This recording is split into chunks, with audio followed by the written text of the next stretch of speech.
사실 수십 년 전 그 아이는 내 아이였어. 알고 있었어. 하지만 난 침묵을 택했지. 50년의 세월이 단 10초 만에 재가 되어 무너져 내렸다. 세상이 무너진다는 말은 비유가 아니었다. 내 남편의 목소리였다. 내 50년 지기 친구 죽어가는 은주의 병실에서. 그날도 나는 이른 아침부터 정성껏 쑤어 보온병에 담은 전복죽을 들고 은주의 병실을 찾았다. 서울대학병원 VIP 병실. 창밖으로는 겨울나무의 앙상한 가지들이 스산하게 뻗어 있었지만 병실 안은 값비싼 가습기가 내뿜는 희미한 수증기로 건조하지 않았다. 각종 의료기기들이 내는 나직한 기계음만이 죽음의 그림자를 조용히 증명하고 있었다. 왔어, 서연아. 침대에 누운 은주가 힘겹게 눈을 뜨며 나를 반겼다. 한때 화려한 장미 같았던 내 친구. 이제는 바싹 마른 낙엽처럼 쓰러져가는 얼굴에 옅은 미소가 걸렸다. 췌장암 말기. 의사는 마음의 준비를 하라고 했다. 나는 애써 눈물을 감추며 환하게 웃었다. 그래, 우리 은주 먹고 힘내라고 죽 쑤어왔지. 어때, 오늘은 좀 괜찮아?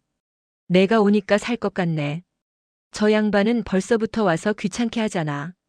은주가 턱짓으로 가리킨 곳에는 내 남편 이강민이 있었다. 그는 젖은 수건으로 은주의 팔을 정성스럽게 닦아주고 있었다. 어제도 그제도 남편은 회사 일로 바쁜 내 딸 지혜를 대신해 거의 매일 병실에 들러 은주를 살폈다. 사람들은 모두 칭송했다. 아내의 친구를 저렇게까지 챙기는 남편이 세상에 어디 있냐고. 나 역시 그런 남편이 평생의 자랑이자 자부심이었다. 당신이야말로 고생이 많네. 어서 이리 와요. 내가 할게. 아냐, 거의 다 했어. 은주가 나 아니면 다른 사람 손은 귀찮다고 질색을 하잖나. 당신은 죽이나 먹여줘. 남편은 특유의 점잖은 미소를 지으며 자리를 비켜주었다. 나는 침대 옆 의자에 앉아 뜨거운 죽을 후후 불어 은주의 입에 떠먹였다. 몇 숟갈 넘기지 못하고 은주는 이내 숨이 차다며 고개를 저었다. 그 모습이 안쓰러워 가슴이 미어졌다. 좀 더 자둬. 잠이 보약이야. 나는 숟가락을 내려놓고 은주의 이마를 쓸어주었다. 약 기운 때문인지 은주는 금세 옅은 잠에 빠져들었다. 색색거리는 숨소리를 듣고 있자니 또다시 눈물이 핑 돌았다. 남편이 내 어깨를 가만히 감싸주었다. 당신도 이제 그만 들어가. 내가 좀 더 이따 갈 테니. 그래도 괜찮아. 은주 깨면 내가 잘 얘기해 둘게. 어서 가. 지혜한테도 엄마 좀 쉬게 해드리라고 전화 올 시간이네. 다정한 남편의 말에 나는 고개를 끄덕였다. 평생을 나보다 나를 더 챙겨주던 사람이었다. 나는 소리가 나지 않게 조심하며 병실을 나서려 했다. 그때였다. 무심코 커튼 쪽을 보았는데 남편이 은주가 잠든 침대 쪽으로 몸을 숙이고 있었다. 무언가 속삭이는 듯 했다. 자는 사람에게 무슨 할 말이 있을까? 아마 힘내라 같은 격려의 말이겠지. 발걸음을 돌려 문을 열려던 찰나 너무도 선명한 남편의 목소리가 내 고막을 파고들었다. 잠든 줄 알았던 은주를 향한 나직하고 은밀한 속삭임이었다. 이제 저 여자랑 그만 끝내고 우리 같이 살자. 순간 내 심장이 발밑으로 곤두박질 치는 것 같았다. 저 여자. 그게 나라는 것을 깨닫는 데는 오랜 시간이 걸리지 않았다. 내 귀를 의심했다. 내가 헛것을 들은 것이라고 이명이거나 환청일 거라고 스스로를 필사적으로 타이르려 했다. 하지만 곧이어 들려온 잠긴 목소리는 그 모든 부정을 산산조각 냈다. 은주의 목소리였다. 조금만 더 기다려줘. 당신 부인 노릇하는 것도 이제 지겨워. 나는 그 자리에 얼어붙었다. 손에 들고 있던 보온병이 힘없이 바닥으로 떨어졌다. 쨍그랑 하는 파열음과 함께 뜨거운 죽이 사방으로 튀며 내 발등 위로 쏟아졌다. 화들짝 놀란 두 사람이 커튼 뒤에서 뛰쳐나왔다. 남편의 얼굴에는 당혹감이, 은주의 얼굴에는 경악과 원망이 스쳐 지나갔다. 여보, 괜찮아? 아니, 왜 아직 안 가고? 남편이 허둥지둥 다가와 나를 부축하려 했지만 나는 그 손을 미친 듯이 뿌리쳤다. 그의 손길이 닿는 것만으로도 온몸에 소름이 돋았다. 방금 뭐라고 했어요? 뭘 말이야. 당신 다친 데는 내 귀로 똑똑히 들었어. 당신들이 무슨 말을 했는지 내가 다 들었단 말이야. 내 절규에 남편의 얼굴이 새하얗게 질렸다. 은주는 차마 나를 쳐다보지도 못하고 고개를 숙인 채 거친 숨만 몰아쉬고 있었다. 그 순간 병실의 모든 것이 나를 비웃는 것 같았다. 은주를 위해 내가 골라온 꽃, 내가 깎아놓은 과일, 그리고 50년간 쌓아 올린 내 인생의 모든 것들이 한순간에 역겨운 위선 덩어리로 변해버렸다. 나는 아무 말도 하지 못하고 아니 할 수가 없었다. 그저 도망치듯 병실을 뛰쳐나왔다. 뒤에서 나를 부르는 남편의 목소리가 들렸지만 돌아보지 않았다. 집으로 돌아오는 차 안 남편은 아무 일도 없었다는 듯 운전대를 잡고 있었다. 그는 내가 충격으로 정신이 나갔다고 판단한 모양이었다. 그는 끊임없이 나를 달랬다. 여보, 아까는 그냥 은주가 아프니까 죽기 전에 농담처럼 한 소리야. 당신도 알잖아. 걔 젊을 때부터 나한테 장난 잘 치던 거. 그걸 그렇게 심각하게 들으면 어떡해. 오랜 병수발에 당신도 많이 예민해져서 그래. 응? 집에 가서 푹 쉬면 괜찮아질 거야. 나는 창밖만 바라보았다. 50년 동안 매일같이 지나던 익숙한 거리. 남편과 함께 장을 보고 딸아이의 손을 잡고 걸었던 모든 풍경이 생전 처음 보는 곳처럼 낯설었다. 저 사람의 다정한 목소리, 나를 걱정하는 저 눈빛, 저 모든 것이 연기였다. 대체 언제부터였을까?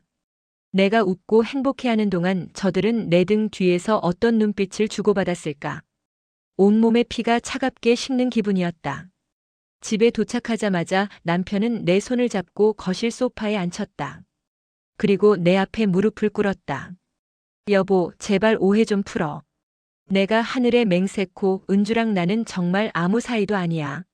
죽어가는 친구가 안쓰러워서 그냥 어리광 좀 받아준 것뿐이라고. 어리광이라고요? 드디어 내 입이 열렸다. 목소리는 형편없이 갈라져 나왔다.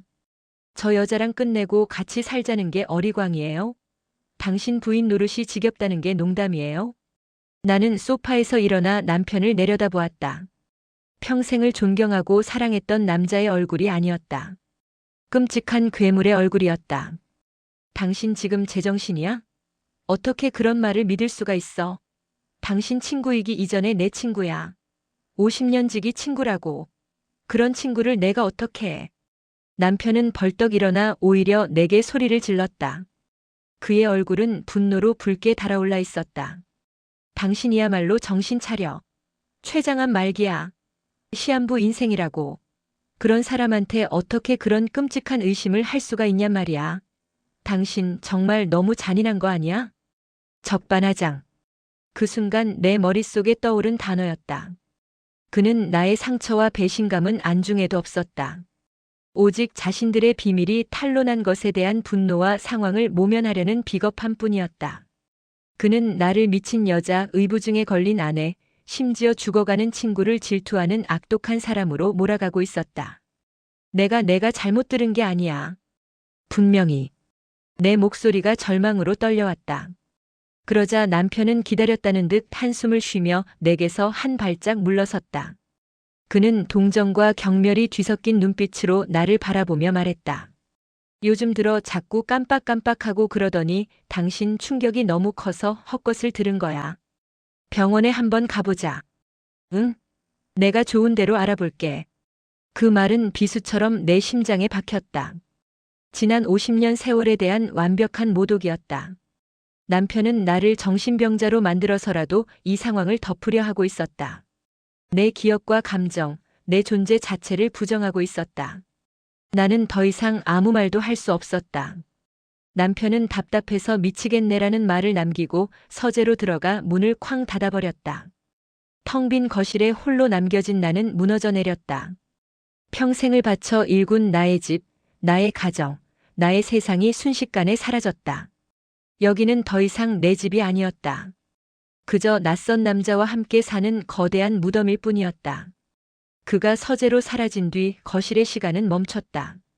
나는 소파에 주저앉은 채 꼼짝도 할 수 없었다. 50년을 함께한 세월의 흔적이 밴 이 공간의 모든 것이 나를 고문했다. 벽에 걸린 흑백 결혼사진, 남편과 나란히 웃고 있는 젊은 날의 나. 그 옆에는 딸 지혜의 돌상 앞에서 세 식구가 환하게 웃고 있는 사진도 있었다.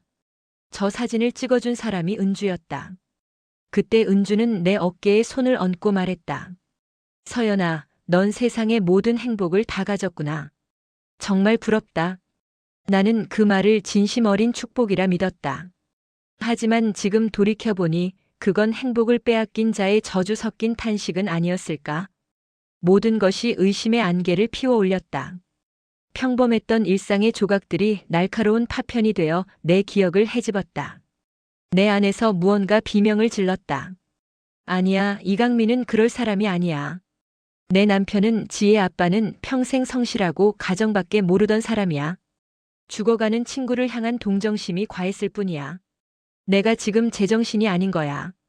스스로를 미친 사람으로 몰아가는 남편의 논리를 나는 필사적으로 붙잡고 있었다. 그것만이 지난 50년의 내 인생을 송두리째 부정당하지 않는 유일한 길이었으니까. 나는 비틀거리며 일어나 찬물을 마셨다. 차가운 물줄기가 타는 듯한 목구멍을 넘어갔지만 머릿속의 열기는 식지 않았다. 그때 낡은 앨범이 꽂혀있는 거실 장식장이 눈에 들어왔다. 홀린 듯 앨범을 꺼내 먼지를 털었다.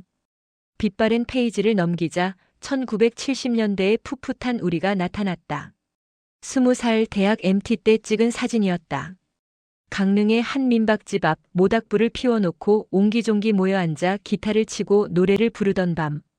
사진 속에서 나는 수줍게 웃고 있었고 내 옆에는 듬직한 강민이 앉아 있었다. 그리고 그의 어깨에 머리를 살포시 기댄 채 마치 연인처럼 행복한 표정을 짓고 있는 은주가 있었다. 그날 밤이 기억났다. 술에 취한 은주가 유독 강민에게 장난을 많이 쳤다. 강민 오빠 나중에 나한테 장가올 거지. 그 같은 철없는 농담을 던지며 그의 팔짱을 끼고 늘어졌다. 나는 친구의 애교 섞인 주정이라 생각하며 웃어넘겼다. 하지만 강민의 표정은 마냥 싫지만은 않은 어딘가 미묘한 설렘 같은 것이 어려 있었다. 나는 그 순간 아주 잠깐 가슴에 바늘이 스치는 듯한 작은 통증을 느꼈었다. 어린 마음에 피어난 부질없는 질투라고 나는 서둘러 그 감정을 지워버렸다. 이제야 알겠다. 그건 질투가 아니었다. 본능적인 경고였다.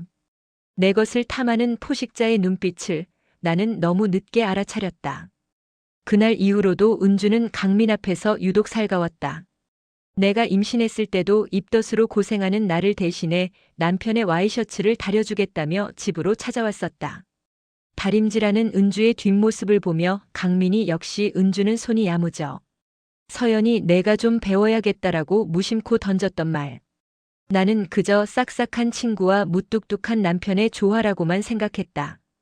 그 모든 것이 수십 년에 걸친 거대한 기만극의 일부였다니.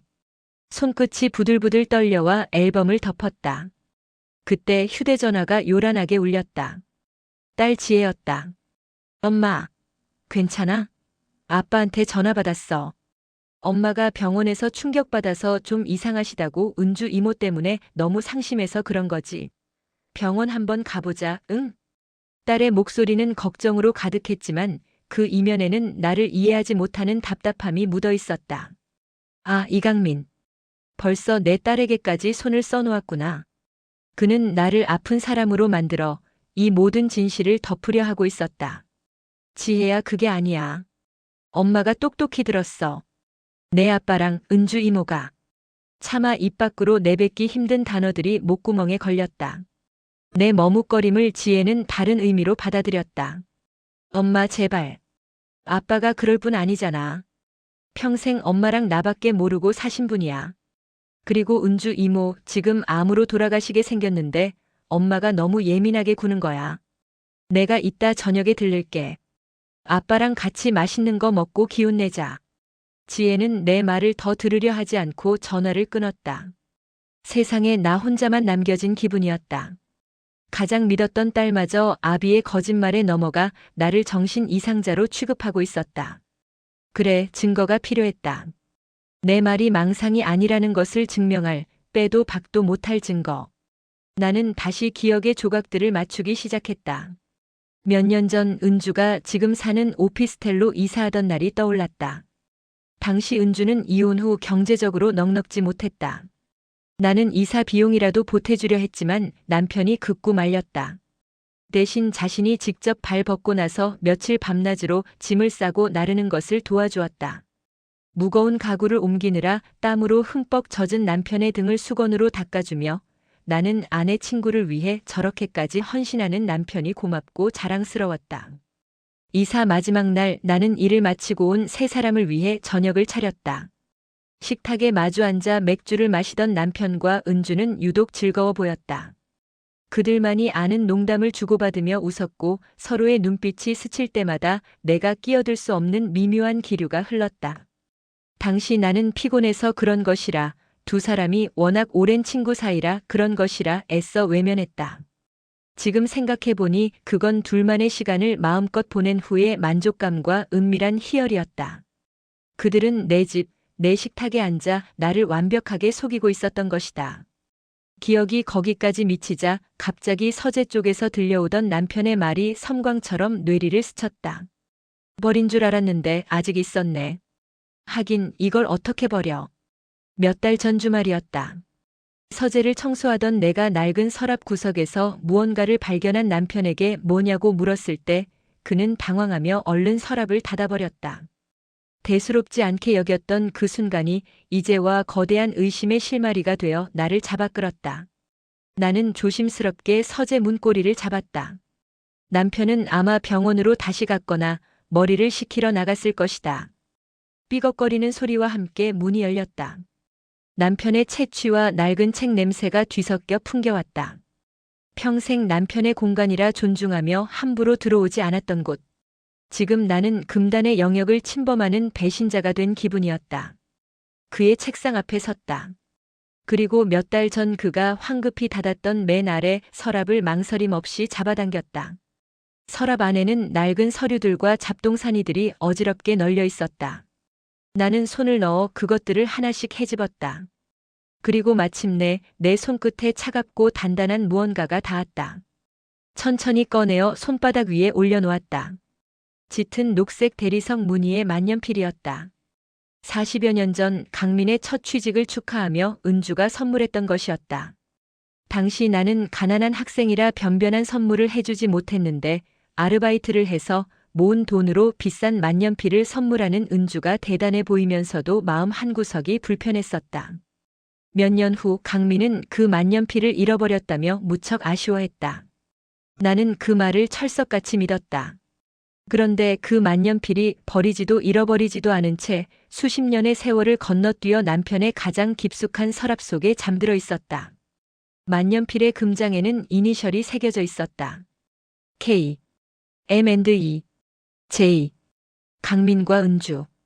영원한 우정을 기념한다며 은주가 새겨 넣었던 것이다. 나는 만년필을 쥔 채 그 자리에 주저앉았다. 더 이상의 의심은 사치였다. 이것은 단순한 물건이 아니었다. 두 사람이 50년간 나를 속이며 이어온 추악한 관계의 증거이자 내 인생을 향한 거대한 조롱이었다. 눈물이 쏟아져 나왔다.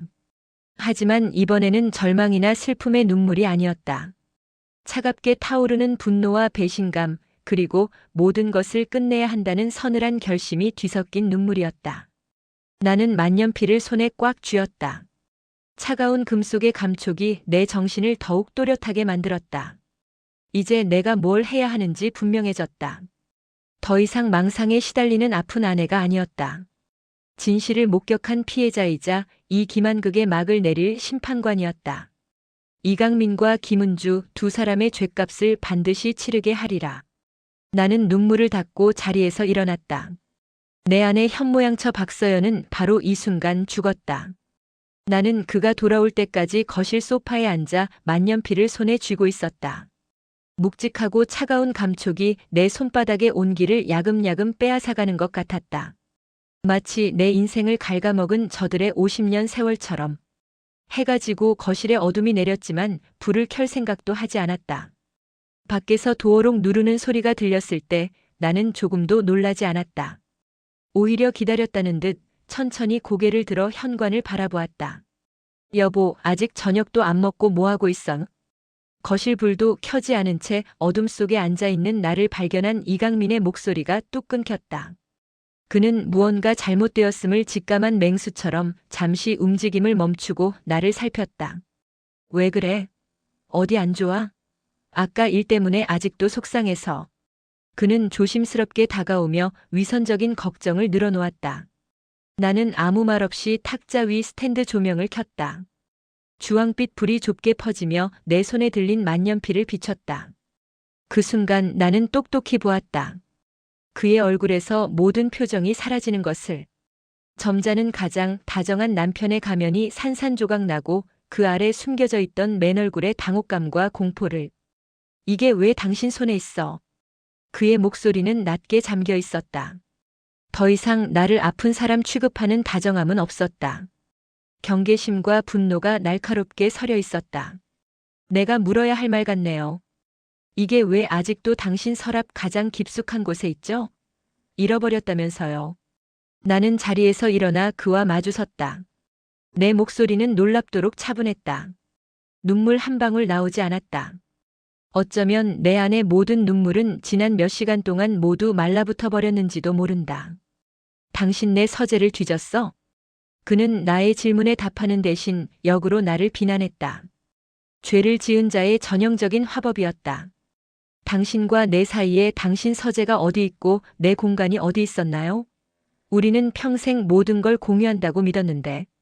나만 그렇게 믿었나 보죠. 말 돌리지 마. 사람이 어떻게 남의 물건을 함부로. 남의 물건이요? 나는 실소했다. 기가 막혀서 헛웃음이 터져나왔다. 이건 그냥 물건이 아니잖아요. 당신과 김은주 두 사람의 50년짜리 비밀이고 내 인생을 향한 기만 아니었나요? 이니셜까지 선명하게 새겨져 있던데. K, M&E, J. 끝까지 나만 바보였군. 내 입에서 은주의 이름이 나오자 강민은 더 이상 버틸 수 없다는 듯 거친 숨을 몰아쉬며 소파에 주저앉았다. 그는 마른 세수를 하며 고개를 숙였다. 이제 모든 것을 실토하고 용서를 빌려나 보다 아주 잠시, 아주 어리석은 기대를 했다. 하지만 그는 고개를 들지 않은 채 패배자의 목소리로 변명하기 시작했다. 그래. 솔직히 말할게. 젊었을 때 아주 잠깐 마음이 흔들렸던 건 사실이야. 아주 잠깐이요? 결혼하기 전이었어. 당신 만나기 전부터 은주랑은 각별했다고. 하지만 난 당신을 선택했어. 그리고 지난 50년 난 당신한테 충실했어. 저건 그냥 젊은 날의 추억일 뿐이야. 죽어가는 사람 마지막 가는 길에 너무 모질게 굴지 맙시다. 당신도 불쌍하지 않아? 그의 입에서 불쌍하다는 말이 나오는 순간 내 안의 마지막 이성의 끈이 끊어졌다. 그는 여전히 은주를 감싸고 있었다. 나에게 저지른 배신보다 죽어가는 내 연녀의 안위가 더 중요했다. 불쌍해? 내가 더 불쌍하지 않아요? 50년을 한 남자만 보고 내 친구라고 믿었던 여자에게 뒤통수를 맞고 산 내가 더 불쌍하지 않냐고. 아주 잠깐. 젊은 날의 추억? 그럼 병실에서 속삭인 말은 뭔데? 저 여자랑 끝내고 우리 같이 살자는 말이 그게 추억 타령이야. 내 고함에 그가 벌떡 일어섰다. 그의 얼굴에도 분노가 어렸다. 그래. 말 다툼 끝에 화나서 한 소리다. 그 여자가 죽겠다는데 살고 싶다고 발버둥 치는데 나라도 희망적인 말을 해줘야 할 거 아냐? 당신처럼 매정하게 옆에서 죽는 날만 기다릴까? 그게 사람이 할 짓이야. 그는 내 가슴에 대못을 박는 말을 서슴없이 내뱉었다. 내 모든 헌신과 슬픔을 매정한 짓으로 둔갑시켰다. 그때였다. 현관 도어록이 다시 한번 울리고 딸 지혜가 들어섰다. 엄마, 아빠. 이게 무슨 소리야? 지혜는 우리 두 사람 사이의 살벌한 공기에 놀라 굳어버렸다.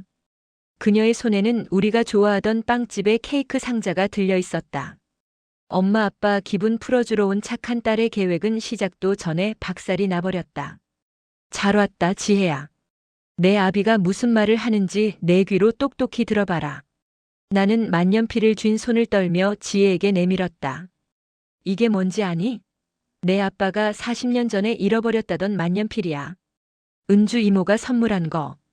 그런데 이걸 내 아빠 서랍 깊숙한 곳에서 찾았어. 지혜의 눈이 혼란스럽게 흔들렸다. 그녀는 나와 아빠를 번갈아 쳐다봤다. 이성적이고 현실적인 내 딸. 그녀는 아직도 이 모든 상황이 엄마의 오해이길 바라고 있었다. 아빠, 이게 어떻게 된 거야? 강민은 지혜를 보자 기다렸다는 듯 억울한 표정을 지었다. 그는 딸에게 동정심을 구하는 비겁한 아버지였다. 지혜야, 아빠 말 좀 들어봐. 엄마가 지금 은주 아픈 것 때문에 너무 예민해지셔서 그래.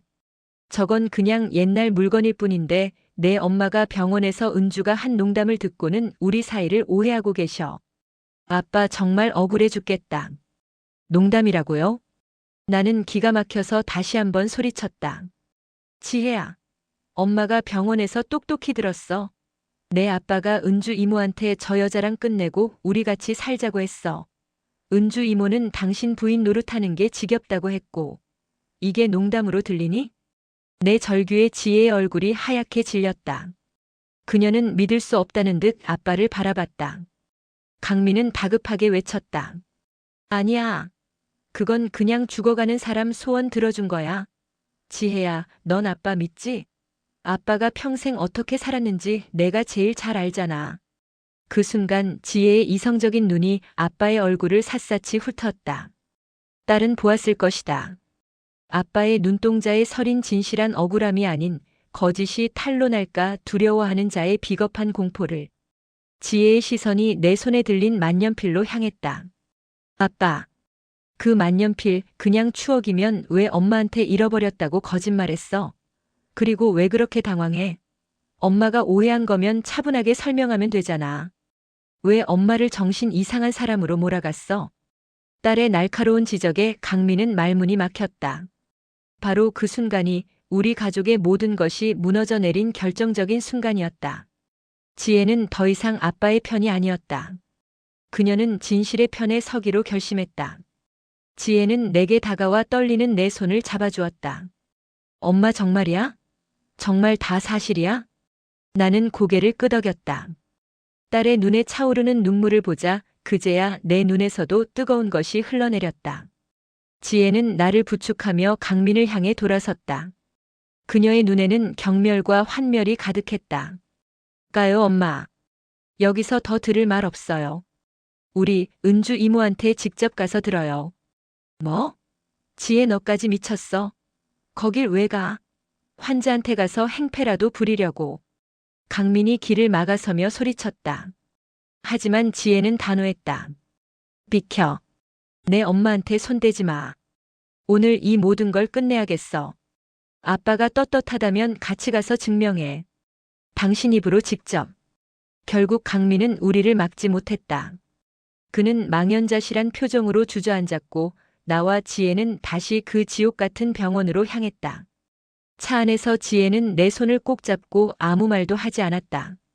하지만 그 온기만으로도 나는 천군만마를 얻은 기분이었다. 병실 문을 열었을 때 은주는 간호사의 부축을 받으며 물을 마시고 있었다. 우리를 보자 그녀의 얼굴에 화들짝 놀라는 기색이 스쳤다. 서연아, 지혜까지 어떻게? 나는 지혜의 부축을 받으며 침대 앞으로 다가갔다. 그리고 내 손에 쥐고 있던 만년필을 그녀의 눈앞에 내밀었다. 이거 기억나, 은주야? 만년필을 본 은주의 동공이 세차게 흔들렸다. 입술이 파르르 떨렸고 안 그래도 하얗던 얼굴이 거의 투명하게 변했다. 그걸 어떻게? 내가 사랑하는 남자의 서랍 속 아주 깊숙한 곳에 있더구나. 50년 동안 나만 빼고 모두가 알고 있었던 너희들의 사랑의 증표처럼. 내 목소리는 얼음장처럼 차가웠다. 은주는 시선을 피하며 고개를 숙였다. 서연아, 오해야. 그냥 옛날 생각나서 가지고 있었던 것뿐이야. 강민 씨랑 나 정말 아무 사이 아니야. 믿어줘. 헉헉. 거짓말을 하려니 숨이 가빠오는 모양이었다. 심박수를 체크하는 기계음이 불안하게 빨라졌다. 그때였다. 병실 문이 거칠게 열리며 강민이 뛰어들어왔다. 당신들 지금 뭐 하는 거야? 환자 잡을 일 있어? 당장 나가. 강민은 내게 달려들어 팔을 잡아 끌려 했다. 하지만 지혜가 그 앞을 막아섰다. 그만하세요, 아빠. 이제 와서 뭘 덮으려고요? 제가 오늘 여기서 두 분의 진실을 똑똑히 들을 거예요. 은주 이모 똑바로 말씀하세요. 우리 엄마 인생을 이렇게 망쳐놓고 끝까지 거짓말로 기만할 셈이에요. 지혜의 서슬 퍼런 외침에 은주는 결국 무너졌다. 그녀는 갑자기 미친 사람처럼 웃기 시작했다. 꺽꺽거리는 웃음소리가 병실을 섬뜩하게 채웠다. 그래 맞아. 내 말이 다 맞아. 은주는 숨을 몰아쉬며 나를 노려보았다. 그녀의 눈에는 더 이상 미안함이나 두려움이 없었다. 대신 평생을 숨겨왔던 시기와 질투, 원망이 독사의 혀처럼 날름거렸다. 내가 먼저 사랑했어. 이강민, 저 남자 내가 먼저 좋아했다고. 그런데 내가 나타나서 모든 걸 망쳤어. 넌 언제나 그랬지. 내가 갖고 싶은 건 뭐든지 다 내 차지였어. 예쁜 옷도 인기도 그리고 강민 씨까지도. 은주야 너. 넌 모든 걸 가졌잖아. 다정한 남편, 토끼 같은 자식, 번듯한 집까지. 난 평생을 내 그림자처럼 살았어. 내가 베푸는 동정을 받아먹으면서. 그래서 아주 작은 것 하나만이라도 훔치고 싶었어. 내 남편의 시간, 그의 마음 아주 작은 한 조각이라도 내가 갖고 싶었다고. 그게 그렇게 큰 죄야? 은주의 절규는 비수처럼 날아와 내 심장을 난도질했다. 이건 단순한 불륜이 아니었다. 50년간 이어진 가장 친한 친구의 저주이자 복수였다. 강민은 은주의 폭로에 얼굴이 흑빛이 되어 그녀의 팔을 잡았다. 김은주, 너 지금 제정신이야? 그만해. 왜? 이제 와서 착한 척은. 당신도 똑같았잖아. 박서연의 완벽한 남편 노릇에 숨이 막힌다며. 나랑 있을 때가 유일하게 숨통이 트인다고 했잖아. 닥쳐. 그 입 닥치란 말이야. 두 사람이 서로를 물어뜯는 추악한 광경을 나와 지혜는 망연히 바라보았다. 50년의 우정과 사랑이 한낱 추악한 욕망과 기만으로 뒤엉켜 악취를 풍기고 있었다. 내 인생 전체가 부정당하는 순간이었다. 나는 더 이상 그들의 말을 듣고 있을 수가 없었다. 아니, 들을 필요가 없었다. 나는 조용히 돌아섰다. 엄마. 지혜가 나를 붙잡았다.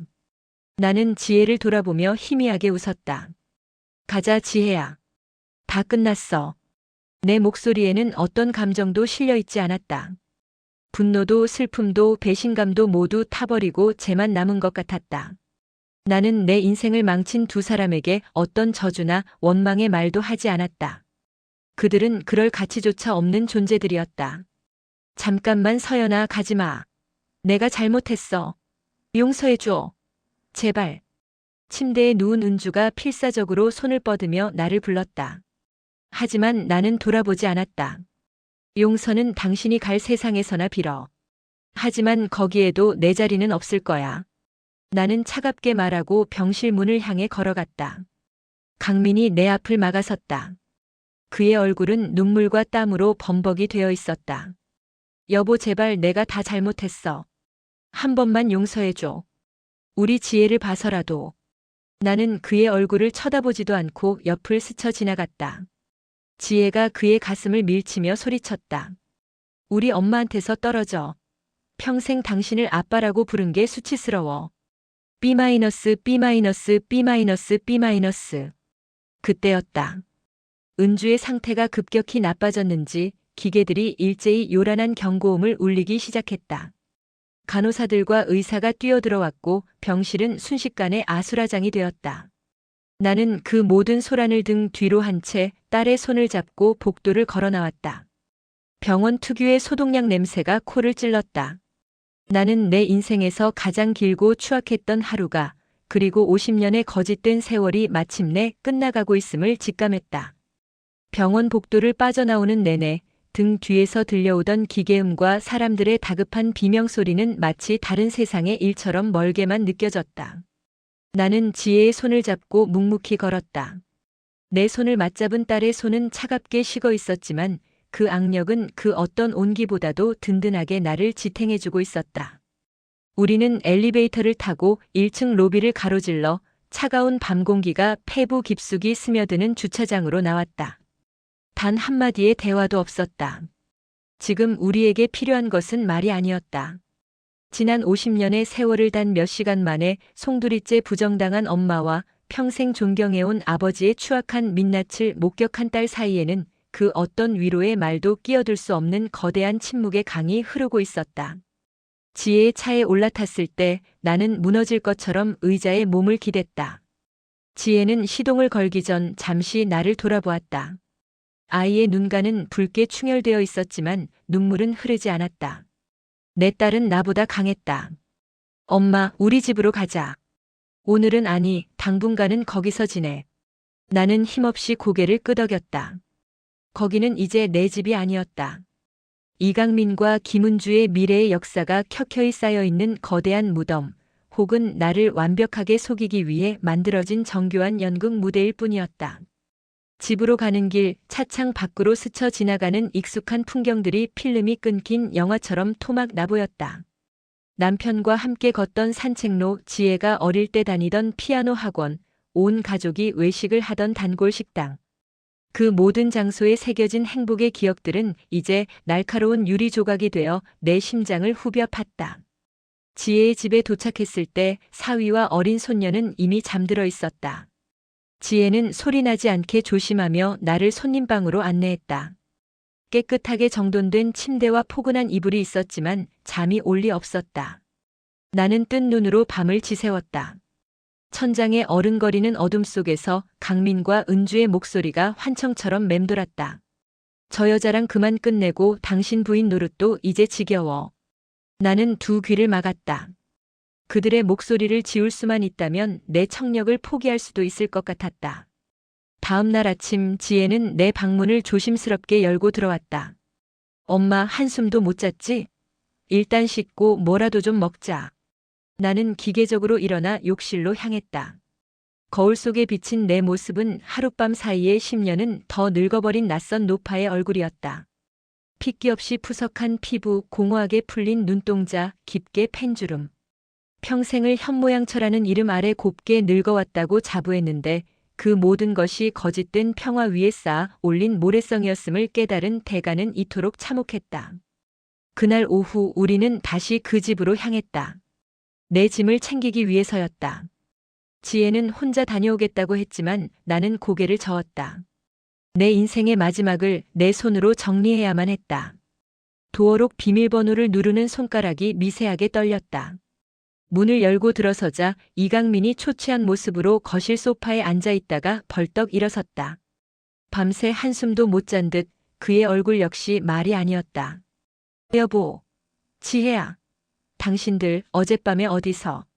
그는 다급하게 다가오려 했지만 지혜가 팔을 뻗어 막아섰다. 오지 마세요. 엄마 짐 챙기러 왔으니까. 짐이라니 그게 무슨 소리야? 여보, 제발 어제는 내가 정말 정신이 없어서 그랬어. 은주 그 사람도 곧 죽을 사람이니까 그냥 막말을. 나는 그의 변명을 들을 가치도 없다는 듯 그를 지나쳐 안방으로 향했다. 내 발걸음이 닿는 곳마다 50년의 시간이 먼지처럼 피어올랐다. 장롱문을 열었다. 그가 사준 옷들, 함께 여행 가려고 사두었던 커플 등산복, 결혼기념일에 선물 받은 스카프. 나는 그것들을 모조리 외면한 채 내 돈으로 직접 샀던 낡은 옷 몇 벌과 속옷만 꺼내 가방에 담았다. 화장대 위에 놓인 가족사진 액자를 집어들었다. 환하게 웃고 있는 세 사람. 나는 액자 뒷면을 열어 사진을 꺼낸 뒤 액자 틀만 화장대 위에 내려놓았다. 더 이상 우리 세 사람은 가족이 아니었다. 여보, 제발 이러지 마. 내가 다 잘못했어. 무릎이라도 꿇을게. 응? 평생 속죄하면서 살게. 우리가 어떻게 살아온 세월인데 이렇게 한순간에. 이강민은 내 등 뒤에서 애원했다.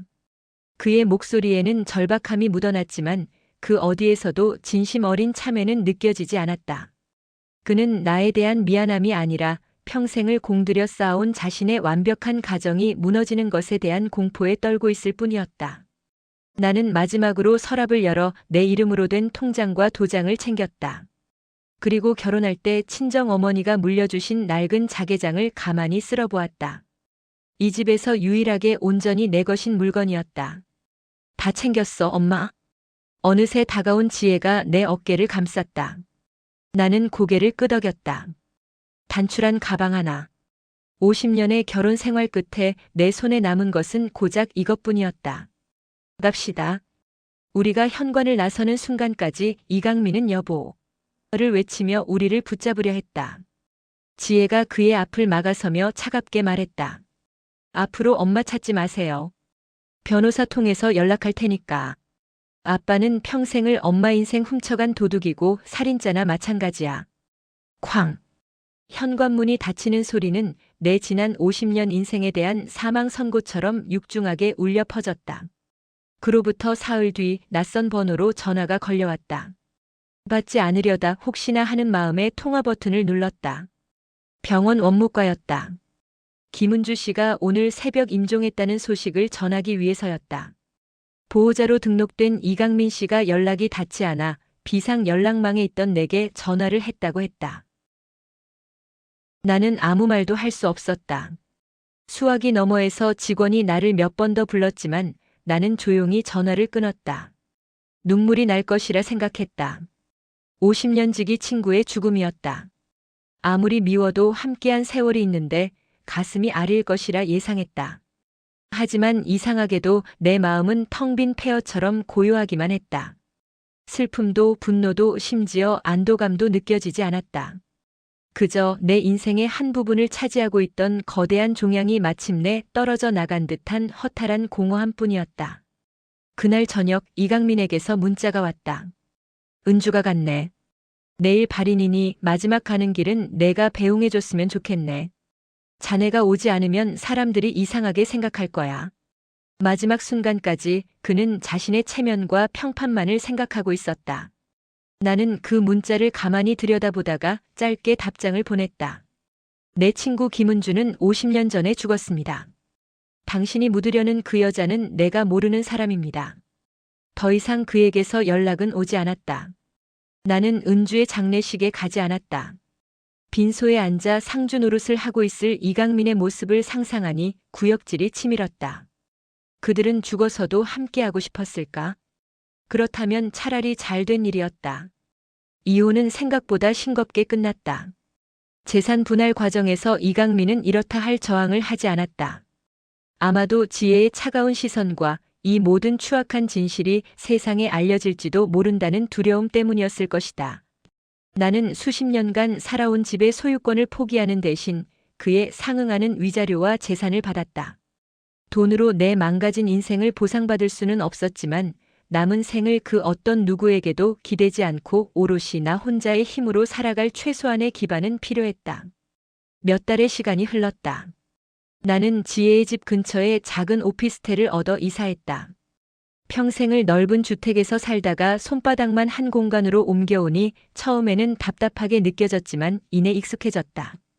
오히려 텅 빈 공간이 많았던 예전 집보다 내 손길 하나하나로 채워나갈 수 있는 이 작은 공간이 훨씬 아늑하고 편안하게 느껴졌다. 창밖으로는 작은 공원이 보였고 아침이면 새소리가 들려왔다. 나는 그 집에서 평생 처음으로 나 자신만을 위한 삶을 시작했다. 아침에 일어나면 누구의 아침밥을 차려줄 걱정 없이 내가 마시고 싶은 차를 진하게 우려 마셨다. 낮에는 동네 문화센터에 나가 난생 처음 서예를 배웠다.